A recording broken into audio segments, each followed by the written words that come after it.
ஆஸ்பத்திரி வாசல்ல போய் உட்கார்றது. நண்பர்களே, நம்மகிட்ட அவ்வளவு நல்ல உணவுகள் இருக்கிறது. இதையெல்லாம் விட்டுட்டு போய் வெளிநாட்டு உணவுகள் பிடியில போய் நம்ம சிக்கிக்கிட்டு இருக்கிறோம். பழங்கள் இன்றைக்கு முன்னாடிலாம் நாங்க படிக்கக்கூடிய காலத்துல ஊர் பக்கம் வந்து பழம் வாங்கணும்னா ஆஸ்பத்திரி வாசலுக்கு தான் போகணும். நான் படித்த காலத்துல எனக்கு ஞாபகம் இருக்கு, ஆரஞ்சு பழம் வாங்கணும்னா தர்மாஸ்பத்திரிக்கு வெளியே விற்பாங்க. ஆஸ்பத்திரிக்கு முன்னாடி மட்டும்தான் பழம் வாங்குவாங்க. ஏன்னா படுக்க போறவன் இல்ல படுத்திருக்கவன் மட்டும்தான் பழம் சாப்பிடணும்னு நம்ம நினைச்சுக்கிட்டு இருந்தோம். அவ்வளவு முட்டாளா இருந்திருக்கும். ஆனா இன்றைக்கு பரவாயில்ல, எல்லா காய்கறி கடைகள்லயும் பழம் வந்துருச்சு. பழங்கள் சாப்பிடணுங்கிற அறிவு கொஞ்சம் நிறையவே வந்துருச்சு. வரவேற்கக்கூடிய ஒரு விஷயம்தான். ஆனா அதே நேரத்துல எந்த பழம் கடையில இருக்குன்னு பார்த்தா ஒரு பழம் நம்ம ஊர் பழம் இருக்கா? அவ்வளவு குளிர்சாதன வசதி பண்ண பெரிய பெரிய பழக்கடையில ரொமேனியால இருந்து ஆப்பிள், கலிபோர்னியால இருந்து திராட்சை, ஆஸ்திரேலியால இருந்து ஆரஞ்சு, கிவி, நியூசிலாந்துல இருந்து கிவி பழம். தேவையா இதெல்லாம்? இப்படி வெளிநாட்டு பழங்கள் எல்லாம் 30,000 கிலோமீட்டர் 20,000 கிலோமீட்டர் இங்க தாண்டி வர்றதுக்கு 2 டிகிரி 3 டிகிரியில பிறந்து 31 டிகிரிக்கு இங்க வந்து சேர்றதுக்கு அந்த பொருட்களுக்கு எவ்வளவு பூச்சிகள் பூசி நமக்கு இங்க வரும், எவ்வளவு தெர்மோஸ்டாட்டிக் கண்டிஷன்ஸ்ல கொண்டு வருவாங்க. அங்க எங்கேயோ ஒரு இடத்துல நியூசிலாந்து விளைவிச்சு அது நம்ம ஊர் அடுப்பங்கரைக்கு வர்றதுக்குள்ள எவ்வளவு விதமான பௌதிக மாற்றங்களை கடந்து இங்க வரும். அது எதுவும் புரியாம அந்த பழத்தை போய் சாப்பிடறான். நம்ம ஊர்ல இருக்கக்கூடிய மிகச்சிறந்த பழங்கள்ல ஒண்ணு வாழைப்பழம்.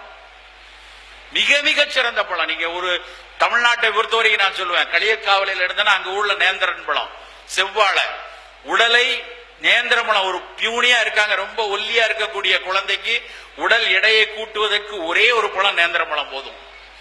ரெகுலரா நேந்திரமலம் கொடுத்தா குழந்தையினுடைய உடல் எடை கூடும்.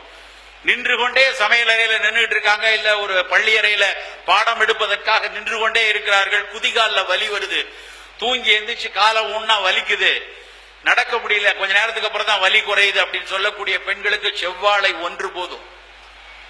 செவ்வாழை மட்டும் சாப்பிட்டா அந்த குதிகால் வாதம் நல்லா போகும்.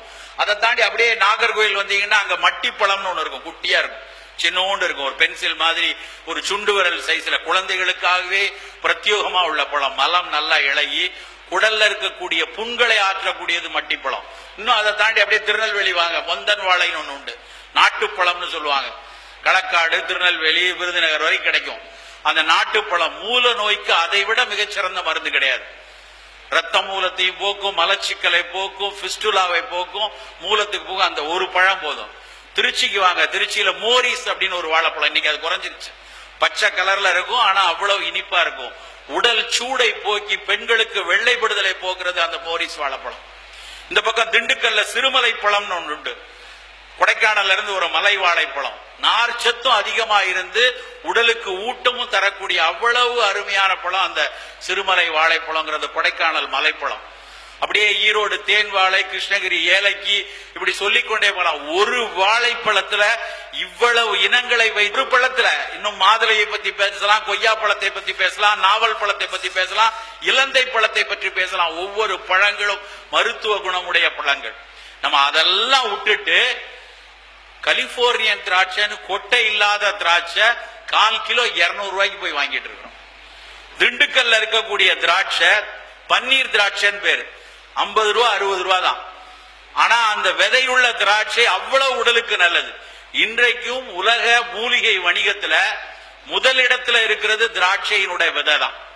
அந்த திராட்சையினுடைய விதையில ரெசர்வட்டால் அப்படின்னு ஒரு பொருள் இருக்கு, அது நேரடியாக புற்றுநோயை தடுக்கக்கூடியது.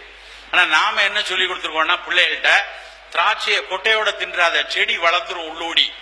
அப்படியே அந்த பிள்ளை தூள் துப்பி பழகி அதுக்கப்புறம் எதுக்கு துப்பிட்டு இருக்கணும், இனிமே கொட்டையில்லா திராட்சை வாங்கலான்னு அது வாங்க போயிடுச்சு.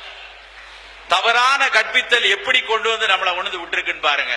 நாம துப்பிய பொருளுக்கு விலை 1 கிலோ 1450 அமெரிக்கன் டாலர் இன்னைக்கு, இன்றைய விலை. ஆனா அதை நம்ம யோசிக்காம கொட்டை இல்லாத திராட்சை வாங்கி கொண்டு இருக்கிறோம். நான் ஒரு முறை திருநெல்வேலிக்கு போயிட்டு இருக்கிறேன், சென்னையில இருந்து ட்ரெயின்ல. இரவு வந்து வண்டியில இருக்கும்போது எனக்கு எதிர உட்கார்ந்து இருக்கிறவரு, சார் நீங்க இந்த பழம் சாப்பிட்றீங்களா அப்படின்னாரு. இல்ல சார் வேண்டாம், நாகரிக கதி வேண்டாம் அப்படின்னு. அப்புறம் கொஞ்ச நேரம் கழிச்சு அவரே அந்த பழத்தை எடுத்து, சார் இதுக்கு என்ன பேரு அப்படின்னாரு. ஏன்னா நமக்கு கொடுக்குறாங்க, ஆனா வந்து பழத்தோட பேரே அவருக்கு தெரியல அப்படின்ட்டு, சார் தெரியலையா சார் அப்படின்னு. ஆமா தெரியலன்னாரு. இதுக்கு பேரு கிவி பழம் சார் அப்படின்னு. ஓ அப்படியா. அப்புறம் கொஞ்ச நேரம் கழிச்சு அப்படியே பார்த்துட்டு, இந்த பழத்தை எப்படி சாப்பிடணும் அப்படின்னாரு. என்ன பேருன்னு தெரியல, எப்படி சாப்பிடணும்னு தெரியல, ஆனா அதை வாங்கி ஒரு 5-6 வச்சிருக்காரு. அப்ப கேட்டேன், எப்படி சார் இது ஒண்ணுமே தெரியலையா உங்களுக்கு, இது பேரும் தெரியல, எதை நம்பி இதை வாங்கினீங்க அப்படின்னாரு. சார் பழமுதிர் சோலையில பிரிண்ட் அவுட் ஒட்டியிருக்கான் சார், விட்டமின் சி நிறைந்ததுங்கிறான் சார், ஆஸ்திரேலியால இருந்து வந்திருக்குன்னு சொன்னான் சார், ஒரு பழம் 60 ரூபா சார் அப்படின்னா. இவர்கள் மனதில் என்னன்னா, வெளிநாட்டில் இருந்து ஒரு பழம், விலை கூடிய பழம், அதுக்கப்புறம் விட்டமின் சி நிறைந்ததுன்னு வேற போட்டாச்சு. அப்ப நான் அவர்கிட்ட சொன்னேன், சார் இந்த ட்ரெயின் நேரா செங்கோட்டைக்கு தான் போகும், அந்த ட்ரெயின்ல கடைசியில இறங்குனீங்கன்னா, இறங்கி வாசலுக்கு வெளியே வந்தீங்கன்னா ஒரு கூறு போட்டு கொஞ்சம் பழம் வச்சிருப்பாங்க, அதுக்கு பேரு நெல்லிக்காய். 1 கிலோ இப்ப சீசனுக்கு 12 ரூபா தான் வரும். அந்த 1 கிலோல ஒரு 15-20 பழம் இருக்கும். அதுல ஒரு பழத்துல இருக்கக்கூடிய சத்துல 1/3 கூட இந்த கிவி பழத்துல கிடையாது. போய் அதை வாங்கி சாப்பிடுங்க சார் சொன்னோம். நம்ம மக்களுக்கு நம்ம ஊர் பழத்தினுடைய மகிமையே தெரியாது. அவ்வளவு சிறப்பானது நெல்லிக்கனி. ஒவ்வொரு நாளும் காலை வேளையில் நண்பர்களே உங்களுக்கு கிடைக்குமானால் தினம் காலையில ஒரே ஒரு நெல்லிக்காவை சாப்பிடுங்க. அதை அடிச்சு சாரா சாப்பிடுங்க, இல்லைன்னா அப்படியே கடிச்சு சாப்பிடுங்க. தயவு செய்து ஊறுகாய் போட்டு சாப்பிடாதீங்க. இல்லைன்னா அதை போய் ஏதாவது வெள்ளத்துல முக்கி வச்சு, இல்ல இனிப்புல ஜாம்ல குலோப் ஜாமுன் மாதிரி போட்டு சர்க்கரையில பாகல வேக வச்சுலாம் சாப்பிட்டுட்டு இருக்காங்க. அப்படியெல்லாம் சாப்பிடாதீங்க. நேரடியாக கடித்து சுவைங்க, இல்ல நேரடியா சாறு எடுத்து சாப்பிடுங்க. நெல்லிக்கனிக்கு இருக்கக்கூடிய மருத்துவ குணம் மாதிரி ஒரு கனிக்கும் மருத்துவம் கிடையாது. அவ்வளவு சிறப்பானது நெல்லிக்கனி. புற்றுநோயிலிருந்து எல்லா நோய்களையும் வராமல் தடுப்பதற்குரிய அத்தனை சத்து அந்த நெல்லிக்கனில இருக்கு. ஏன்னா நம்ம ஊர்ல இருக்கக்கூடிய பொருட்கள் பற்றிய